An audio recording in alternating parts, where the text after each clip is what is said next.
Hello everyone. तो कैसे हैं आप लोग? आशा करता हूँ कि ठीक होंगे। तो आज वीडियो शुरू करने से पहले थोड़ा सा आपका एक मिनट लूँगा आपसे बात करने के लिए कि अगर आपको वीडियोस पसंद आ रही हैं, अच्छी लग रही हैं, तो प्लीज़ प्लीज़ प्रमोट करिए, कमेंट करिए, शेयर करिए, क्योंकि ये थोड़ा सा मोटिवेशन हो जाता है, क्योंकि ये काफ़ी लंबा प्रोसेस होता है, पहले प्रेजेंटेशन बनाना, रिकॉर्ड करना। तो अगर आपको इन वीडियो से हेल्प मिल रही है तो प्लीज़ कमेंट करके बताइए। अगर हेल्प नहीं मिल पा रही है या कुछ फ्लॉज हैं या मुझे अपना वे चेंज करना चाहिए तो वो भी बताइए, बट प्लीज़ कमेंट करिए। चलिए, थैंक यू। तो आज का वीडियो शुरू करते हैं, जिसमें हम देखेंगे कि इमरजेंसी प्रोविजंस जो कि हमारे कॉन्स्टिट्यूशन में है। ठीक है।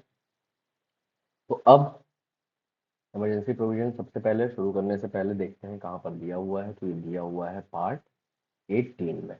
इसमें भी लिखा हो तो ऐसे लिख लीजिए, आपको समझ में आएगा, ये नंबर ज़्यादा याद रहते हैं बजाय इसके। कहाँ से कहाँ तक दिया हुआ है? आर्टिकल 352 से 360 तक। बस इतने में ही बात करी गई है इमरजेंसी प्रोविजन की। तो जहाँ भी आप पढ़ना शुरू कर रहे हैं सबसे पहले लिख लीजिए 18, 352 टू 360, और यहीं से आपका कॉन्सेप्ट जो है क्लियर हो जाएगा। सॉरी, पार्ट है, ठीक, पार्ट 18।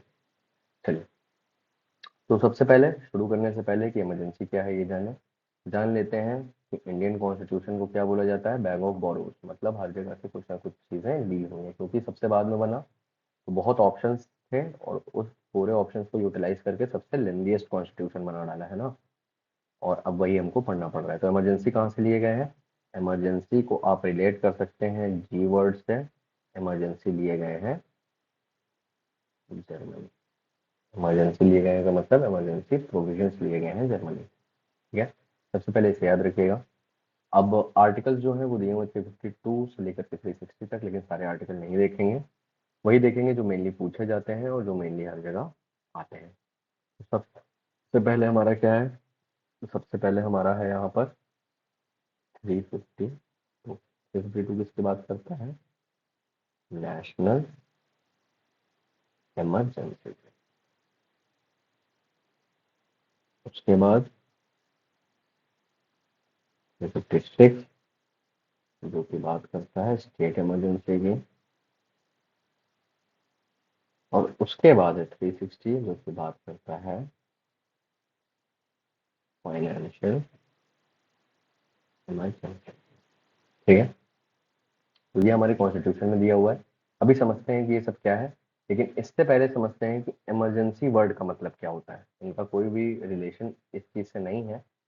ठीक है, ये नॉर्मल सिनेरियो में समझ रहे हैं कि इमरजेंसी का मतलब क्या होता है। तो इससे आप क्या समझेंगे? इससे मतलब इससे आप समझेंगे कि ऐसी सिचुएशन है जो नॉर्मल कंडीशन के ऑपोजिट है ना। इमरजेंट सिचुएशन आ गई है, ऐसी सिचुएशन जो इमीडिएट एक्शन डिमांड कर रही है ना, ताकि नॉर्मल कोर्स वापस से प्रिवेल हो सके।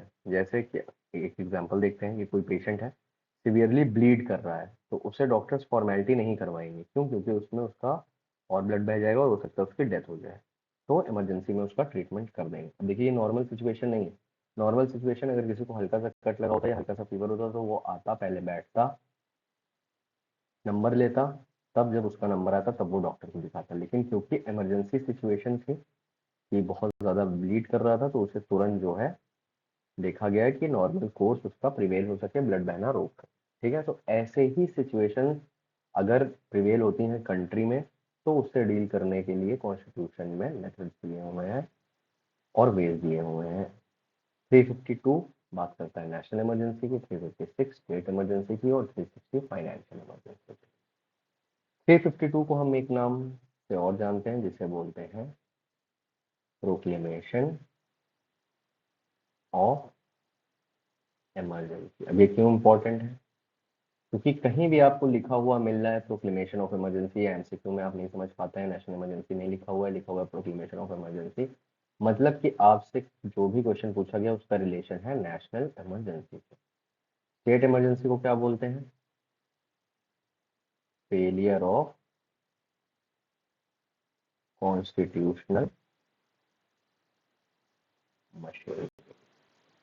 ठीक है, तो अगर आपको कहीं पे प्रोक्लेमेशन ऑफ इमरजेंसी मिल रहा है तो आप समझेंगे कि नेशनल इमरजेंसी 352 की बात हो रही है। फेलियर ऑफ कॉन्स्टिट्यूशनल मशीनरी मिल रहा है, मतलब स्टेट इमरजेंसी की बात हो रही है। ठीक है, financial emergency remains the no other name for it. ठीक है, तो चलिए शुरू करते हैं। नेशनल इमरजेंसी से शुरू करते हैं, फिर आगे देखते हैं। नेशनल इमरजेंसी दिया हुआ है आपके आर्टिकल 352 में। तो इससे पहले कि जाने की ये है क्या, समझते हैं कि ये है क्यों। देखिए, आइडिया ये है कि जब ऐसी कोई इमरजेंसी सिचुएशन हो तो कमांड एक जगह से दी जाए और वहां से दी जाए जहां पर रिसोर्सेज ज्यादा हो, वो होगी सेंटर के पास। तो ये है idea behind national emergency. National emergency को आप किससे याद रखेंगे? याद रखेंगे कि सारी पावर जो है किसके पास चली जाती है? सेंटर के पास। ठीक है, ये है ब्रॉड आइडिया। अब देखते हैं आर्टिकल 352 क्या बोल रहा है। ठीक है, सबसे पहले क्या बोल रहा है? If the president is satisfied. अब ये जो सेटिस्फैक्शन वर्ड यूज हुआ है, ये प्रेसिडेंट का पर्सनल सेटिस्फैक्शन नहीं है। पर्सनल सेटिस्फैक्शन नहीं होगा। किसका सेटिस्फैक्शन होगा? तो इसको आपको पढ़ना पड़ेगा किसके साथ? 352 sub clause 1 red with 352 sub clause 3। Satisfaction किसका है जानने के लिए आपको इस क्लॉज को रिलेट करना पड़ेगा इस क्लॉज से। ठीक है, तब आप समझ पाएंगे क्या दिया हुआ है यहाँ पर। यहाँ पर दो कंडीशन दी हुई है। पहली, union cabinet comprising of prime minister और प्रोक्लेमेशन में be issued has been communicated to him in writing. कहने का मतलब कि जो यहाँ पे सेटिस्फैक्शन की बात करा गया है कि if the president is satisfied, तो वो उसका पर्सनल सेटिस्फैक्शन नहीं होगा। वो सेटिस्फैक्शन किसका होगा? दो कंडीशंस हैं। पहली, prime minister plus other member. ये आपको कहाँ दिया हुआ है? ये दिया हुआ है article 75 of the Indian constitution. ठीक है, और दूसरा कि ये चीज होनी चाहिए राइटिंग में। ठीक है, if the president is satisfied who may proclaim emergency? President. But कैसे? सिर्फ प्रेसिडेंट का सेटिस्फैक्शन नहीं होगा, वहां पर सेटिस्फैक्शन किसका होगा? 352 sub clause 1 read with 352 sub clause 3। दो कंडीशन है कि यूनियन कैबिनेट का भी सेटिस्फैक्शन होगा और जो प्रोक्लेमेशन है वो इशू होना चाहिए in writing to the president. ठीक है, क्लियर हो गया। अब तीन तरह की इमरजेंसी के ग्राउंड दिए हुए हैं नेशनल इमरजेंसी के। सबसे पहला क्या है? वॉर। दूसरा है एक्सटर्नल एग्रेशन और तीसरा है आर्म्ड रेबेलियन। तो चलिए सबसे पहले समझते हैं कि वॉर क्या है। अब सपोज करिए कि इंडिया और चाइना जो है ओपनली लड़ाई करते हैं कि हम एक दूसरे के अगेंस्ट वेपन यूज करेंगे, तो ये क्या हो जाएगा? ये हो जाएगी वॉर। ठीक। और एक्सटर्नल एग्रेशन क्या होता है कि अगर कोई फॉर्मल डिक्लेरेशन नहीं है कि आर्मी यूज करेंगे किसी स्टेट के अगेंस्ट, तो वो हो गया आपका एक्सटर्नल एग्रेशन। ठीक है, और आर्म रेबेलियन क्या होता है? मतलब अगेंस्ट द पॉलिटिकल अथॉरिटी आप वेपन्स यूज कर रहे हैं। ठीक है, आर्म रेजिस्टेंस यूज कर रहे हैं आप अगेंस्ट द स्टेट, इसको बोलते हैं आर्म रेबेलियन। ठीक है, तो ये जो आर्म रेबेलियन वर्ड है ये बहुत इंपॉर्टेंट है, यहाँ से बहुत क्वेश्चन बनते हैं क्योंकि ये इंट्रोड्यूस हुआ था किससे? ये हुआ था 44th कॉन्स्टिट्यूशनल अमेंडमेंट।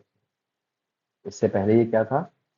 इससे पहले ये था इंटरनल डिस्टर्बेंस। इसको याद रखिएगा, बहुत इंपॉर्टेंट है ये, बहुत अच्छा है। नेक्स्ट क्या कह रहा है? Of the whole of India और such part of the territory. कहने का मतलब कि टेरिटोरियल एक्सटेंट क्या होगा नेशनल इमरजेंसी का? टेरिटोरियल एक्सटेंट क्या होगा? या तो होल या एनी पार्ट। ठीक है, ये जरूरी नहीं है कि होल ऑफ इंडिया में नेशनल इमरजेंसी लगे, ये किसी एक पार्ट में भी लग सकती है। ठीक है, अब देखिए एक्सप्लेनेशन देखते हैं क्या कह रहा है। A proclamation of emergency declaring that the security of India or any part of territory thereof is threatened by war or external aggression or armed rebellion may be made before the actual occurrence of war।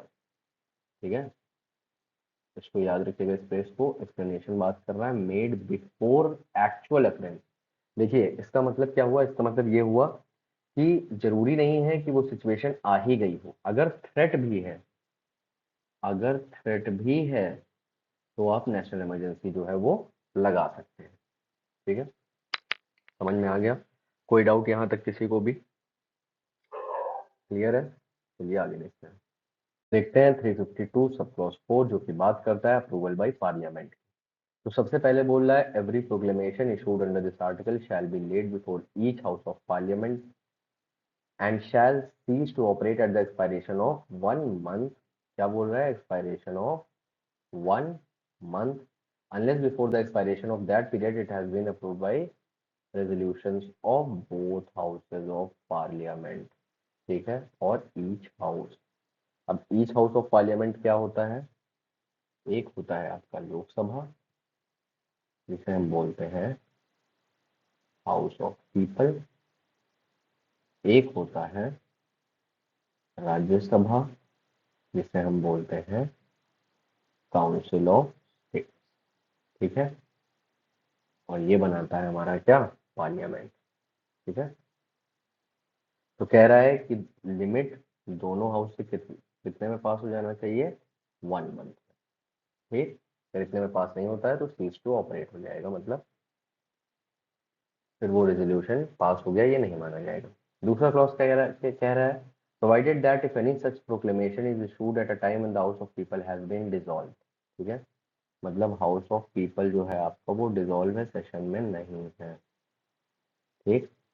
The proclamation has been passed by the council of states, passed by the council of states, but no resolution passed by the house of the people before the expiration of that period, the proclamation shall cease to operate at the expiration of 30 days from the date on which the House of People first sits after its reconstitution. इसका मतलब क्या हुआ? अब अगर proclamation ऐसे time पर आया कि लोकसभा डिसॉल्व है या डिसोल्यूशन उसी 1 मंथ में हुआ है, बिना प्रोक्लेमेशन अप्रूव करे, तो जब पहली बार लोकसभा कॉन्स्टिट्यूट होगी वहां से विद इन 30 डेज टाइम मिलेगा अप्रूव करने के लिए, और राज्यसभा का अप्रूवल तो पहले से, ठीक है। और सारा कुछ जो भी पास होगा ये कैसे पास होगा? जितने भी बिल पास होंगे वो पास कैसे होंगे? स्पेशल मेजॉरिटी से।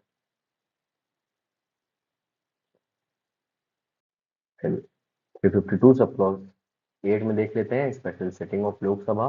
तो देखना पड़ रहा है, मान लीजिए जो प्रोक्लेमेशन ऑफ इमरजेंसी है उसे रिवोक करना है, तो क्या प्रोसेस होगा, ठीक है। तो यहाँ पर 1/10 जो आपके मेंबर हैं वो क्या करेंगे? हाउस ऑफ पीपल के, ठीक है, मतलब लोकसभा के, ठीक है, वो रेजोल्यूशन पास करेंगे किस चीज के लिए? रिवोकेशन के लिए। तो वो दिया जाएगा किसे? अगर हाउस सेशन में है तो स्पीकर को, अगर सेशन में नहीं है, नॉट इन सेशन, तो प्रेसिडेंट को। और जब जिस डेट को, मान लीजिए 21 को दिया जा रहा है, ठीक है, तो विद इन 14 डेज, इस डे को काउंट करते हुए यहाँ पर रेजोल्यूशन दिया गया, विद इन 14 डेज क्या होगा? मीटिंग बुलाई जाएगी टू कंसिडर सच रेजोल्यूशन, ठीक है। कहने का मतलब जो हाउस है वो सेशन में नहीं है तो स्पेशल सेशन हम बुलाएंगे टू कंसिडर कि रिवोकेशन होना है कि नहीं होना है, ठीक है। ड्यूरेशन क्या होगा नॉर्मल सिनेरियो में? Period of 6 month. प्रोक्लेमेशन जो अप्रूव हो गया है जब तक रिवोक नहीं करा जाएगा तो वो 6 मंथ के लिए ड्यूरेशन में रहेगा एट अ वन स्ट्रेच, ठीक है। चलिए चलिए तो अब देखते हैं effect of proclamation of emergency. Effect क्या हो रहा है अगर इमरजेंसी लग जा रही है, ठीक है। तो पहले देख लेते हैं आर्टिकल 353। यहाँ पर क्या कह रहा है? सबसे पहले बात करा है एग्जीक्यूटिव पावर की। तो आपको एकदम शुरुआत में मैंने बताया था कि जैसे ही नेशनल इमरजेंसी लगेगी वहां पे सारी पावर किसके पास चली जाएगी? सेंटर। सेंटर बोले तो यूनियन, ठीक है। सेंटर डायरेक्शन देगा स्टेट को किसी भी मैटर पे, ठीक है, डायरेक्शन देगा स्टेट को किसी भी मैटर में, क्लियर। और बी क्या बात कर रहा है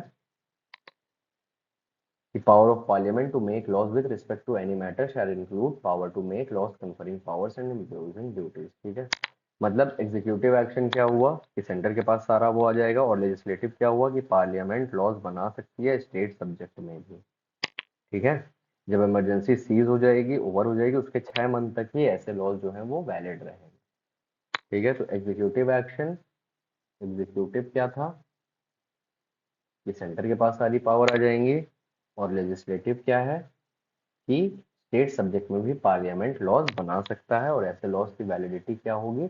जैसे फर्स्ट को इमरजेंसी सीज हो गई तो इसके विद इन 6 मंथ ऐसे लॉज खत्म हो जाएंगे, ठीक है। चलिए आगे क्या कह रहा है? Suspension of fundamental right. क्या बोल रहा है?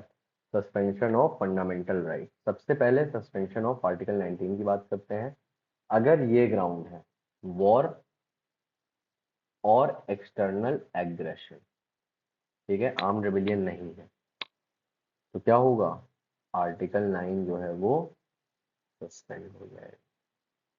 ठीक, और फिर क्या कह रहा है, suspension of other fundamental rights, मतलब पार्ट 3 में और जो भी फंडामेंटल राइट्स हैं वो सारे क्या हो जाएंगे, अबॉलिश हो जाएंगे, एक्सेप्ट 20 एंड 21, ये नॉट सस्पेंडेड,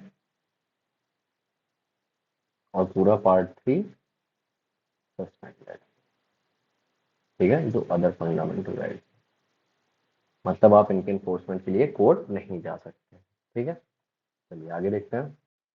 चलिए तो देखते हैं habeas corpus case ADM Jabalpur versus Shivakant Shukla, जो कि बात करता है कि अगर प्रोक्लेमेशन ऑफ इमरजेंसी है, मतलब नेशनल इमरजेंसी है, तो आर्टिकल 21 भी हम सस्पेंड कर सकते हैं, जिसके लिए इसका बहुत क्रिटिसिज्म भी हुआ है। लेकिन 44 कॉन्स्टिट्यूशनल अमेंडमेंट ने बोल दिया क्या, कि भैया किसी भी कंडीशन में आर्टिकल 20 और 21 का एनफोर्समेंट आप कैंसिल नहीं कर सकते हैं, तो ऊपर जो आया उसे नलीफाई कर दिया गया। अब देख लेते हैं judicial review of proclamation of president, कहने का मतलब कि इसका जो है जुडिशियल रिव्यू हो सकता है कि नहीं। तो सबसे पहले आया था 38 अमेंडमेंट एक्ट में क्या बोला, इम्यून कर दिया। ठीक है, 38 अमेंडमेंट एक्ट ने क्या करा, इम्यून कर दिया नेशनल इमरजेंसी के डिक्लेरेशन को पूरी तरह से जुडिशियल रिव्यू से, पर 44th कॉन्स्टिट्यूशनल अमेंडमेंट ने इसे डिलीट कर दिया और नल एंड वॉइड कर दिया। Again Minerva Mills Limited versus Union of India में भी यही बोला गया, Supreme Court held that there is no bar to judicial review of the validity of proclamation of emergency. इसका मतलब कि भैया जुडिशियल रिव्यू उसका हो सकता है। ठीक है, तो और एक्सटेंड नहीं करते हैं, नेशनल इमरजेंसी का ही वीडियो काफ़ी बड़ा हो गया, सारे एस्पेक्ट कवर करने की कोशिश करें। तो प्लीज़ अगर आपको पसंद आया और यहाँ तक आ गए हैं तो प्लीज़ सब्सक्राइब करिए और शेयर करिए और प्लीज़ कमेंट करिए। Thank you. मिलते हैं अगले वीडियो में जिसमें हम पढ़ेंगे स्टेट इमरजेंसी और फाइनेंशियल इमरजेंसी।